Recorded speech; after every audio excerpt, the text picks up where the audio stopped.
ना रोरी है ना चंदन है, ना रोरी है ना चंदन है, फिर भी मंजू जायसवाल की ओर से नगर पंचायत उसका बाजार सिद्धार्थ नगर के भाइयों बहनों चाचा चाची सभी का तहे दिल से हार्दिक अभिनंदन है। जी हाँ, वक्त है चुनाव का, कौन क्या है पहले इसकी पहचान करे। वक्त है चुनाव का, कौन क्या है पहले इसकी पहचान करे, फिर जाके मतदान करे। जी हाँ प्यारे साथियों, माता बहनों, काका काकी, दादा दादी, युवा साथी, मजदूर किसान, छात्र नौजवान, चुनावी बिगुल बज गया है। वक्त है सोच समझकर एक अच्छे प्रत्याशी का चुनाव करने का, जो शिक्षित हो, समाज सेवी हो, विकास के प्रति संकल्पित हो। जी हाँ, आपके अपने योग्य, कर्मठ, विकास के लिए संघर्षशील और समाज सेवी उम्मीदवार, जो समाज सेवा को ही अपना धर्म समझते हैं और आपके दुख दर्द को बखूबी समझते हैं और आपकी सारी समस्याएं सुलझाना चाहते हैं। तो आइए, ऐसी ही एक प्रत्याशी इस चुनावी घमासान में आपके बीच आई है मंजू जायसवाल, जिनका चुनाव चिन्ह है कमल छाप, कमल छाप, कमल छाप। नरेंद्र मोदी जिंदाबाद, जिंदाबाद जिंदाबाद, नरेंद्र मोदी जिंदाबाद, जिंदाबाद जिंदाबाद, अमित शाह जिंदाबाद, जिंदाबाद जिंदाबाद, अमित शाह जिंदाबाद, जिंदाबाद जिंदाबाद, हेमंत कुमार जायसवाल जिंदाबाद, जिंदाबाद जिंदाबाद, हेमंत कुमार जायसवाल जिंदाबाद, जिंदाबाद जिंदाबाद, मंजू जायसवाल जिंदाबाद, जिंदाबाद जिंदाबाद, मंजू जायसवाल जिंदाबाद, जिंदाबाद जिंदाबाद, इनकलाब जिंदाबाद, जिंदाबाद जिंदाबाद, इनकलाब जिंदाबाद, जिंदाबाद जिंदाबाद, नगर पंचायत उसका बाजार की जनता जिंदाबाद, जिंदाबाद जिंदाबाद, नगर पंचायत उसका बाजार की जनता जिंदाबाद, जिंदाबाद जिंदाबाद, छात्र नौजवान जिंदाबाद, जिंदाबाद जिंदाबाद, छात्र नौजवान जिंदाबाद, जिंदाबाद जिंदाबाद, मजदूर किसान जिंदाबाद, जिंदाबाद जिंदाबाद, कमल का फूल छाप जिंदाबाद, जिंदाबाद जिंदाबाद, कमल का फूल छाप जिंदाबाद, जिंदाबाद जिंदाबाद, कमल छाप जिंदाबाद, जिंदाबाद जिंदाबाद, कमल छाप जिंदाबाद। जिंदाबाद जिंदाबाद। मंजू जायसवाल जी के अध्यक्ष बनई है, मंजू जायसवाल जी के अध्यक्ष बनई है, कमल छाप पर बटन दबई है। जोड़ी के कही वोट सब कोई दे, सुना चाची हो, चाची हो। मंजू जायसवाल जी के अध्यक्ष बनई है, कमल छाप पर बटन दबई है।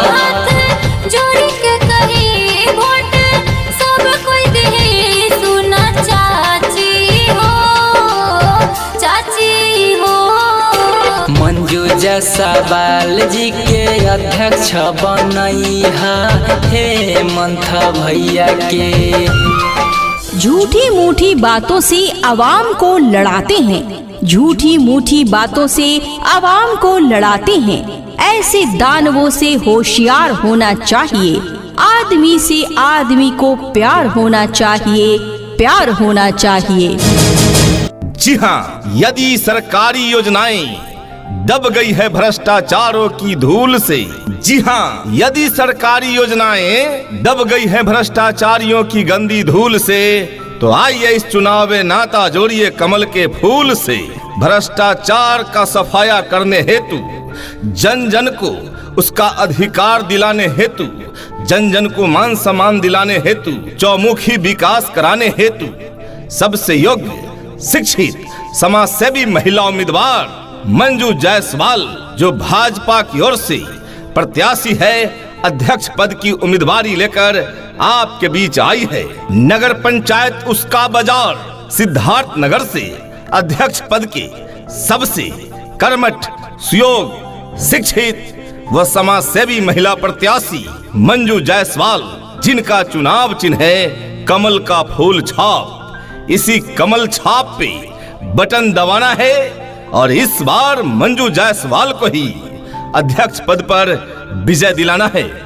प्यारे साथियों, माता बहनों, मंजू जायसवाल को आप अच्छी तरह से जानते व पहचानते हैं। मंजू जायसवाल जो आपके वोट रूपी आशीर्वाद से पूर्व में नगर पंचायत अध्यक्ष बने भाई हेमंत कुमार जायसवाल की पत्नी है। जी हाँ, पूर्व में भाई हेमंत कुमार जायसवाल आप लोगों के आशीर्वाद से अध्यक्ष पद पर विजय प्राप्त किए थे और तब अपने क्षेत्र में बहुत ही अच्छे कार्य हुए थे।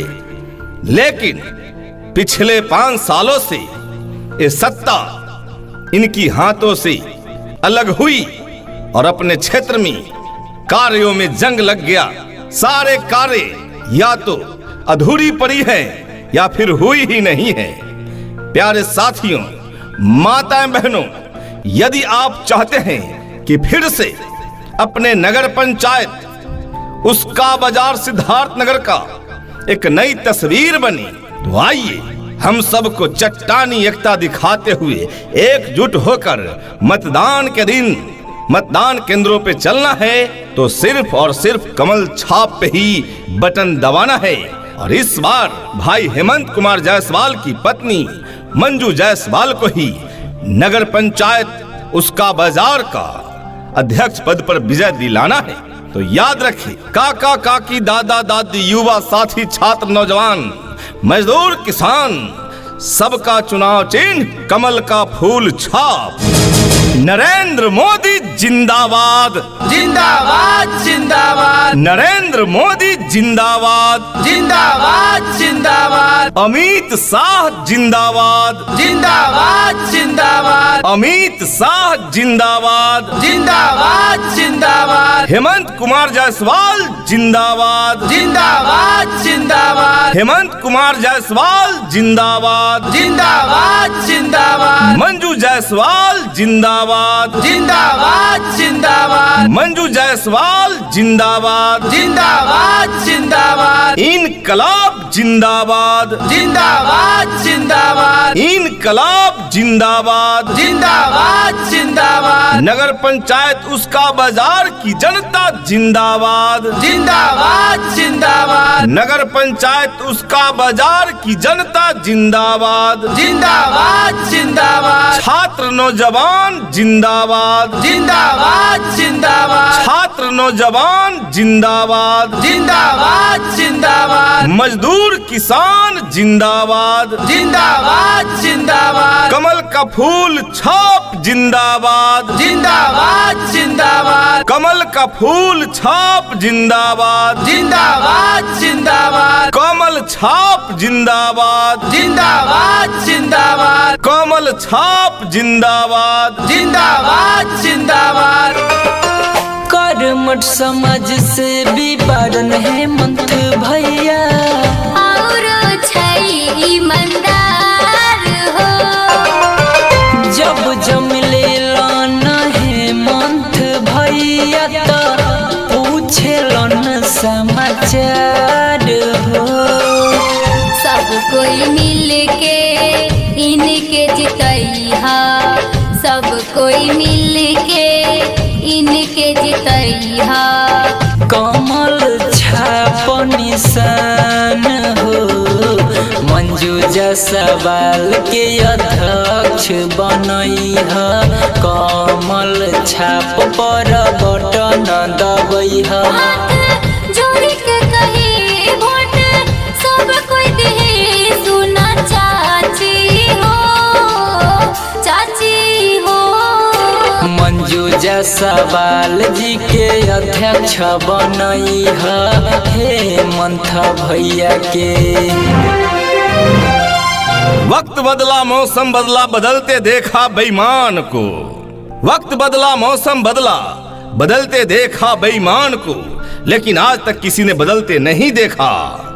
मंजू जायसवाल के ईमान को आज तक किसी ने बदलते नहीं देखा, हेमंत कुमार जायसवाल के ईमान को। जी हाँ, सबसे कर्मठ, सुयोग्य, समाज सेवी, ईमानदार प्रत्याशी हैं मंजू जायसवाल।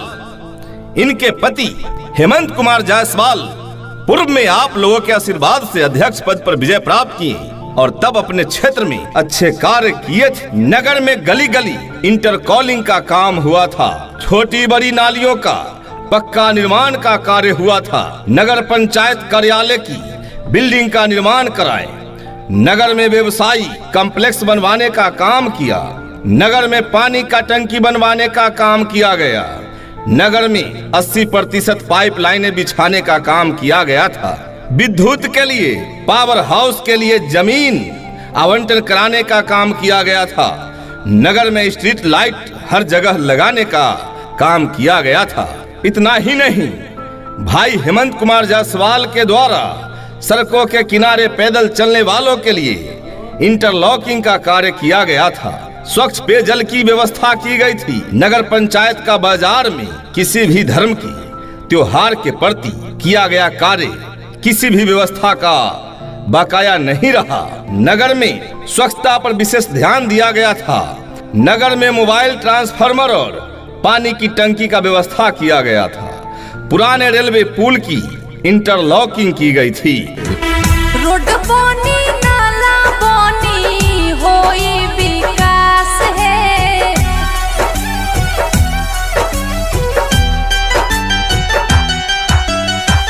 रोड बनी नाला बनी होई विकास है, टाइम से मिली गरीब लोग के आवास है, टाइम से मिली गरीब लोग के आवास है, टाइम से मिली। लेकिन पिछले 5 सालों में जब हमारे पास सत्ता नहीं रही तो हमारे क्षेत्र का तस्वीर बिगड़ चुका है।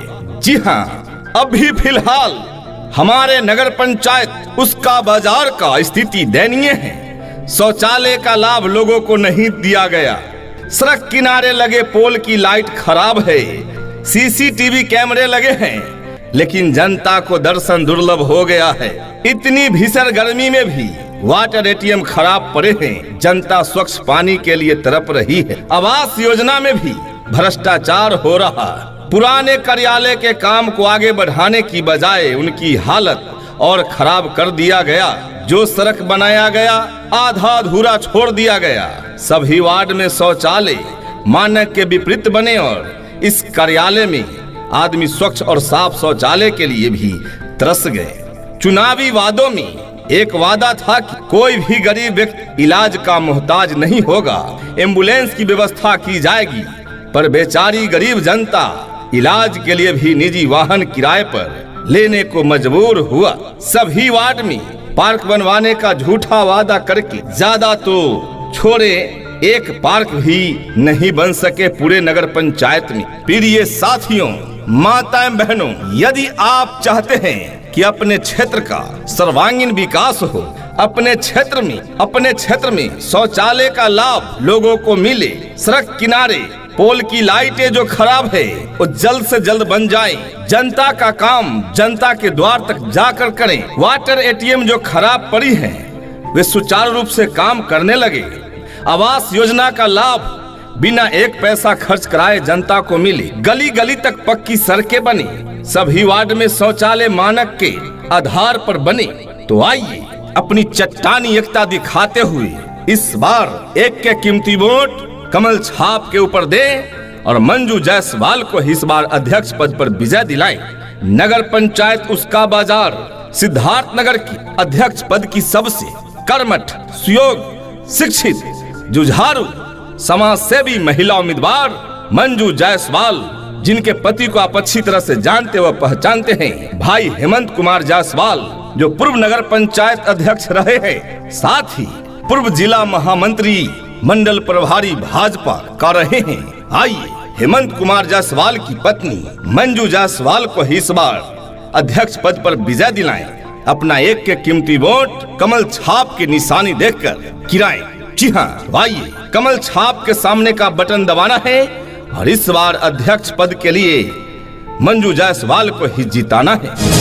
नरेंद्र मोदी जिंदाबाद, जिंदाबाद जिंदाबाद, नरेंद्र मोदी जिंदाबाद, जिंदाबाद जिंदाबाद, अमित शाह जिंदाबाद, जिंदाबाद जिंदाबाद, अमित शाह जिंदाबाद, जिंदाबाद जिंदाबाद, हेमंत कुमार जायसवाल जिंदाबाद, जिंदाबाद जिंदाबाद, हेमंत कुमार जायसवाल जिंदाबाद, जिंदाबाद जिंदाबाद, मंजू जायसवाल जिंदाबाद, जिंदाबाद जिंदाबाद, मंजू जायसवाल जिंदाबाद, जिंदाबाद जिंदाबाद, इनकलाब जिंदाबाद, जिंदाबाद जिंदाबाद, इनकलाब जिंदाबाद, जिंदाबाद जिंदाबाद, नगर पंचायत उसका बाजार की जनता जिंदाबाद, जिंदाबाद जिंदाबाद, नगर पंचायत उसका बाजार की जनता जिंदाबाद, जिंदाबाद जिंदाबाद, छात्र नौजवान जिंदाबाद, जिंदाबाद जिंदाबाद, छात्र नौजवान जिंदाबाद, जिंदाबाद जिंदाबाद, मजदूर किसान जिंदाबाद, जिंदाबाद जिंदाबाद, कमल का फूल छाप जिंदाबाद, जिंदाबाद जिंदाबाद, कमल का फूल छाप जिंदाबाद, जिंदाबाद जिंदाबाद, कमल छाप जिंदाबाद, जिंदाबाद जिंदाबाद, कमल छाप जिंदाबाद, जिंदाबाद जिंदाबाद, मेरे भैया भूल न जाना, मेरी बहना भूल न जाना, हर घर में खुशियाँ आएंगी, घर घर अब रोशन होगा।